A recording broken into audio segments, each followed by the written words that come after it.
It's hard to breathe, but that's alright. Hush.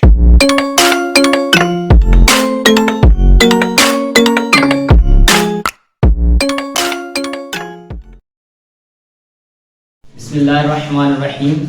प्यारे बच्चों, आज हमारा 10th क्लास केमिस्ट्री का 4th लेक्चर है और वो है general reaction of equilibrium constant. कल हमने जो पीछे वाला प्रीवियस जो लेक्चर किया था उसमें जो आर्टिकल था वो था लॉ ऑफ मास एक्शन और उसकी कोई एक जनरल मसवात से वजाहत करना। आज हम करने लगे हैं जनरल रिएक्शन ऑफ कोफिशिएंट। अगर लॉन्ग क्वेश्चन में आपसे पूछे कि जनरल रिएक्शन इक्विलिब्रियम कांस्टेंट क्या होता है तो सबसे पहले आप इसकी डेफिनेशन जो है वो आपने करनी है। डेफिनेशन के बाद डायरेक्ट जो है वो आपने यहाँ से करना है। मैं आपको बुक से बताता हूँ। बुक में आपने जो करना है वो कहाँ से स्टार्ट करना है बेटा। सबसे पहले उर्दू मीडियम जो बच्चे हैं वो यहाँ से स्टार्ट करेंगे। किसी केमिकल रिएक्शन का रेट, कहते हैं कोई भी जो आपस में रिएक्ट करती है चीजें उसे हम बोलते हैं किसी केमिकल रिएक्शन का rate. Any of substance of a reaction rate are balance chemical equation, कहते हैं एक मुतवाज़न कीमियाई मसवात में रिएक्टेंट की मोलर कंसंट्रेशन, रिएक्टेंट्स की जो रिएक्टेंट्स जो हैं उनकी मोलर कंसंट्रेशन, ये बेटा मोल्स कहलाते हैं बी, और ये उसके कुव्वत नुमाई है। ये जो बेस है ये किस में तब्दील हो जाती है, पावर में तब्दील हो जाएगी। कहता कंसंट्रेशन के हासिल ज़रा के डायरेक्टली प्रोपोर्शनल होती है। और जबकि रिएक्शंस लिखा हुआ है इसमें, ये इसमें लिख लें, जबकि रिएक्टेंट्स के मोल्स की तादाद को उनके मोल्स की कंसंट्रेशन के कुव्वत नुमाया बना दिया जाता है। कुव्वत नुमाई जो हम यहाँ पे अब इसको पावर में तब्दील करेंगे, इसे हम बोलते हैं बेटा, ये क्या कहलाता है, general expression of a equilibrium constant. Urdu medium जो बच्चे हैं वो यहाँ से यहाँ तक सिर्फ ये करके फिर उसके बाद अभी हम यहाँ पे जो व्हाइट बोर्ड पे लिखा हुआ मैंने वो यहाँ से आपने स्टार्ट करना है। ये सबसे पहले आपने डेफिनेशन लिखनी है। इसी तरीके से अगर इंग्लिश मीडियम जो बच्चा है वो इंग्लिश मीडियम बच्चा यहां से स्टार्ट करेगा। The rate of chemical reaction is directly proportional होता है किसके भाई, वो होता है product of molar concentration, product के कंसंट्रेशन के मोलर कंसंट्रेशन के ऑफ इट्स रेसिड्यू पावर, और उसके कुव्वत नुमाई के क्या होता है, equal to the number of mole, और उसके नंबर ऑफ मोल क्या होते हैं बेटा, बराबर होते हैं in the balance chemical equation, जो आपकी बैलेंस केमिकल यानी मुतवाज़न जो कीमियाई मसवात होती है किसकी, ऑफ द रिएक्शन, जो के रिएक्शन की। यहां तक आपने करके उसके बाद आपने जो व्हाइट बोर्ड पे जो मैंने लिखा हुआ है वो सारा आपने लिखना है, जिसे हमने कल किया था कि भाई जनरल एक्सप्रेशन में किया था A, D and C into D। आज हम बात कर रहे हैं बेटा उसके बेस की बात कर रहे हैं, कुव्वत नुमाई की बात कर रहे हैं, कोफिशिएंट की बात कर रहे हैं। उसके साथ कोई कोफिशिएंट दे दे, अगर कोई रिएक्शन है, रिएक्शन के साथ उसने कुछ नंबर ऑफ मोल दे दिए 2, 4, 6 दे दे, तो उसे हम कैसे लिखते हैं, उसे हम ऐसे लिखते हैं बेटा, उसकी जब भी कोई 2, 4, 6 कोई नंबर आ जाए उसे हम उसकी पावर में तब्दील कर देंगे अगर उसके साथ कोई कोफिशिएंट आ जाए। बिल्कुल सेम है कल वाला आर्टिकल जो हमने किया था कि रेट ऑफ फॉरवर्ड रिएक्शन, यानी फॉरवर्ड रिएक्शन का जो रेट है वो डायरेक्टली प्रोपोर्शनल होता है बेटा concentration of A raise to power A small a और concentration of B raise to power small b। ये जो बेस है ये आपकी क्या हो जाएगी बेटा, उसके कुव्वत नुमाई में तब्दील हो जाएगी। कुव्वत कहते हैं पावर में तब्दील हो जाएगी। इसी तरह से हमने क्या किया, इसे पावर में तब्दील किया और साथ उसने कहा है हासिल ज़रब के, यानी दोनों आपस में क्या है, ये प्रोडक्ट फॉर्म में है। यहाँ पे प्लस है जनरल एक्सप्रेशन में, लेकिन यहाँ पे क्या है बेटा, वो प्रोडक्ट फॉर्म में। क्यों, क्योंकि उसने स्टेटमेंट में हमें कंफर्म कर दिया है कि इसकी तारीफ भी यही है कि वो दोनों हासिल ज़रब के कुव्वत नुमाई के होंगे। फिर हम क्या करेंगे बेटा, इसी तरीके से ये प्रोपोर्शनलिटी जो है उसे जब हम खत्म करेंगे तो उसके लिए के यूज करेंगे, और एफ का मतलब होता है, स्मॉल एफ का मतलब होता है फॉरवर्ड रिएक्शन। तो K का मतलब क्या है, कांस्टेंट, F का मतलब फॉरवर्ड, तो इसका मतलब हुआ क्या, कांस्टेंट ऑफ फॉरवर्ड रिएक्शन। आप यहाँ पे लिख सकते हो कि KF का मतलब होता है कांस्टेंट ऑफ फॉरवर्ड रिएक्शन, यानी फॉरवर्ड रिएक्शन का कांस्टेंट। इंग्लिश मीडियम बच्चे लिख सकते हैं KF is called constant of forward reaction. उसके बाद बेटा ये एज इट इज सेम है, एज इट इज लिख लिया, इसे हम बोलते हैं इक्वेशन नंबर 1।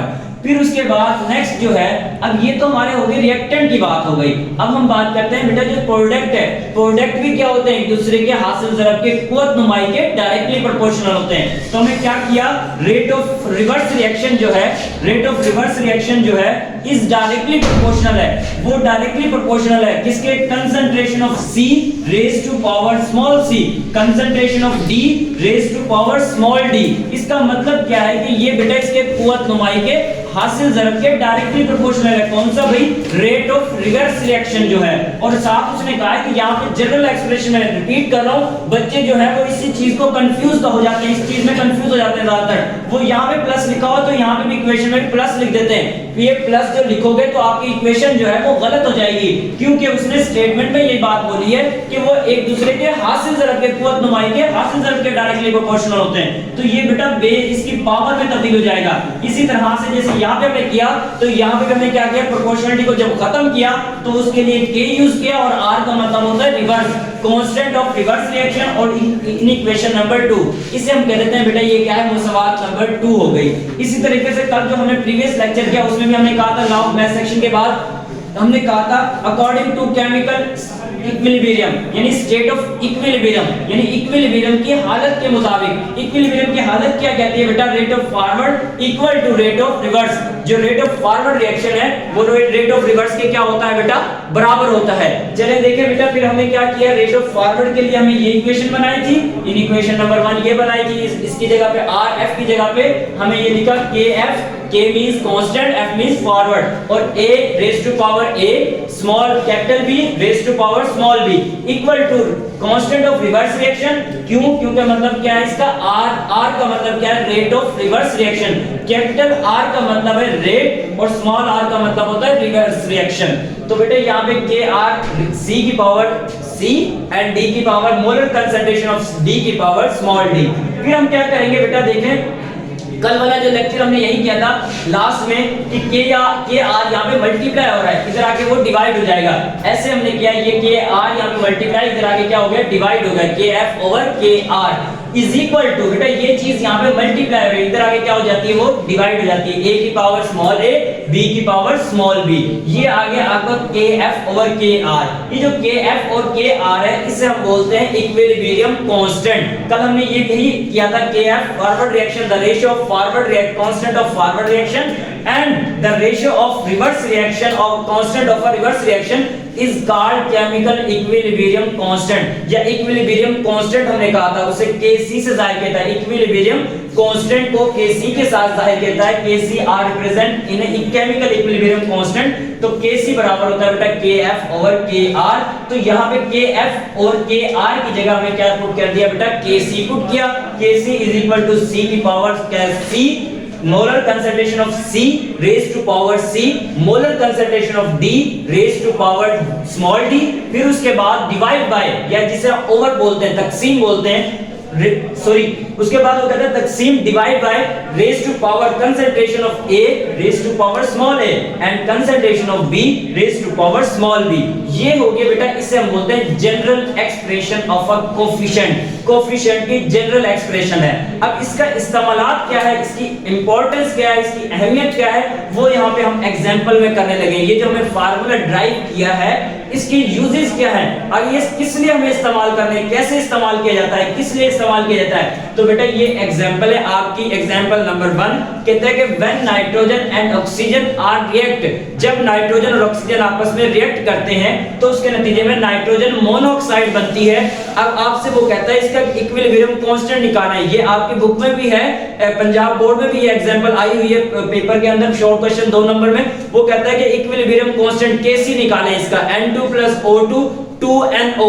जब इसका Kc निकालेंगे, Kc निकालने के लिए हमें पता है, यहाँ पे हमने बताया था कि जो प्रोडक्ट है वो हमेशा क्या होती है बेटा, ऊपर होती है, न्यूमरेटर होती है, और डिनोमिनेटर में क्या होते हैं बेटा, आपके रिएक्टेंट होते हैं। तो बेटा देखिएगा यहाँ पे NO ये जो NO है, ये जो NO है, ये आपका क्या है 2NO, ये आपका प्रोडक्ट है। जब हम इसका Kc निकालेंगे तो NO ये इसकी बेस है, ये इसकी किसमें चेंज हो जाएगी बेटा, पावर में। जैसे हमें यहाँ पे किया था, ये जो C था वो किसमें चेंज हो गया, उसकी C की पावर में तब्दील हो गया है। इसी तरीके से यहाँ पे हमें ऐसे ही करना है, ये जो 2 बेस है तो ये इसकी क्या हो जाएगी बेटा, पावर में तब्दील हो जाएगी। क्यों? क्योंकि हमारा जो लॉ ऑफ जनरल रिएक्शन जो इक्विलिब्रियम कांस्टेंट है वो ये कहता है कि जो C की जो प्रोडक्ट है वो जो उसके साथ बेस लिखी हुई है वो उसकी पावर में तब्दील हो जाएगी। तो बेटा देखिए 2NO जो है, यहाँ पे 2 क्या है, यहाँ पे बेस दी गई है, तो ये किस में तब्दील हो जाएगी, पावर में तब्दील हो जाएगी। NO की पावर 2 और ये N2 इसके साथ कोई बेस नहीं है,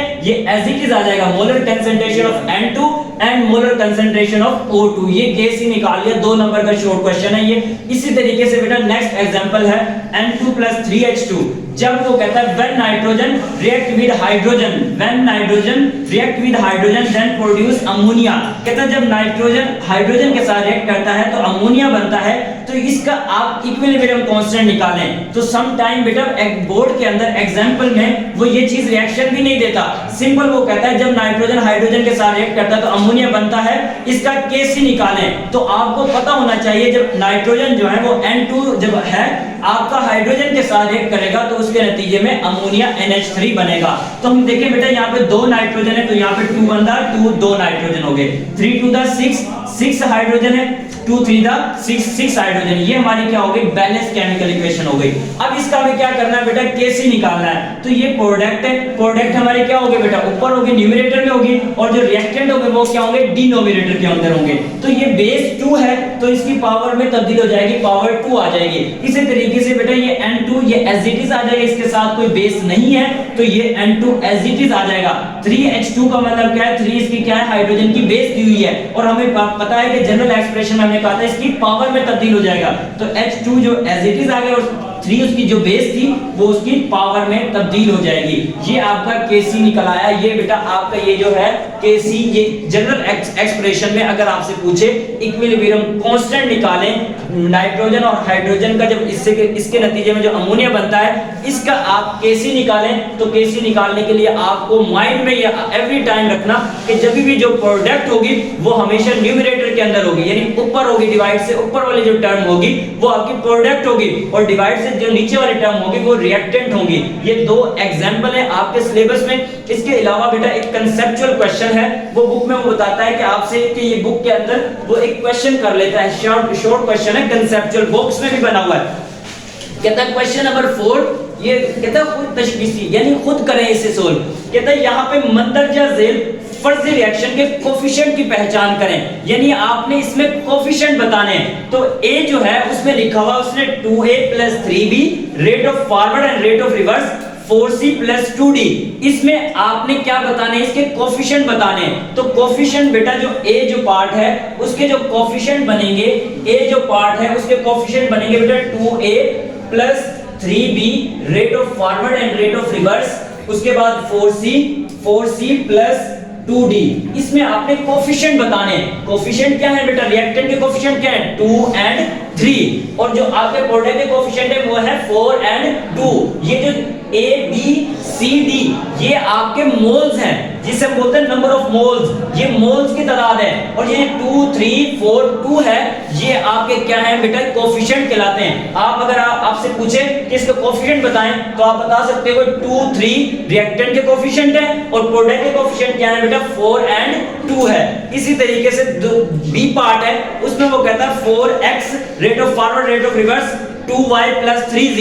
जो 4 है ये इसका क्या है बेटा, इसके रिएक्टेंट की तादाद है, 4 रिएक्टेंट की तादाद है, 2y + 3z ये आपके प्रोडक्ट की तादाद है। फिर उसके बाद कहता है कि सी पार्ट में वो कहता है कि 2m + 4n 2m + 4n जो है rate of forward rate of reverse में 5 बताया हुआ है। तो आपने बताना है 2 जो है 2 और 4 जो है ये आपके रिएक्टेंट के कोफिशिएंट हैं, और जो 5 है ये आपके प्रोडक्ट के कोफिशिएंट हैं। ये है बेटा आपका क्वेश्चन नंबर 4 का। अगर वो पूछे आपसे कोफिशिएंट बताएं तो आपने ये कोफिशिएंट उनको बता देना है। एग्जाम के अंदर अगर 2 नंबर का शॉर्ट क्वेश्चन करे कि इसके कोफिशिएंट बताएं तो आपने इसके कोफिशिएंट ये बता देने हैं। ये है आपका आज का जो लेक्चर है बेटा वो ये है। तो सबसे पहले आपका ये जो जिस बच्चे को अगर कोई कंफ्यूजन हो तो वो मुझे बताइएगा जरूर प्लीज। और साथ जो है मेरा जो YouTube ऑफिशियल YouTube चैनल है मुबश्शिर टीच के नाम से, उसे सब्सक्राइब भी कीजिएगा और बेल आइकन का बटन भी प्रेस कीजिएगा। और साथ ये भी मुझे कमेंट्स दीजिएगा, अगर किसी बच्चे को कोई चीज समझ नहीं आई तो वो कमेंट्स में मुझे लाजमी इसका आंसर दीजिएगा। ओके, अल्लाह हाफिज, अल्लाह निगहबान।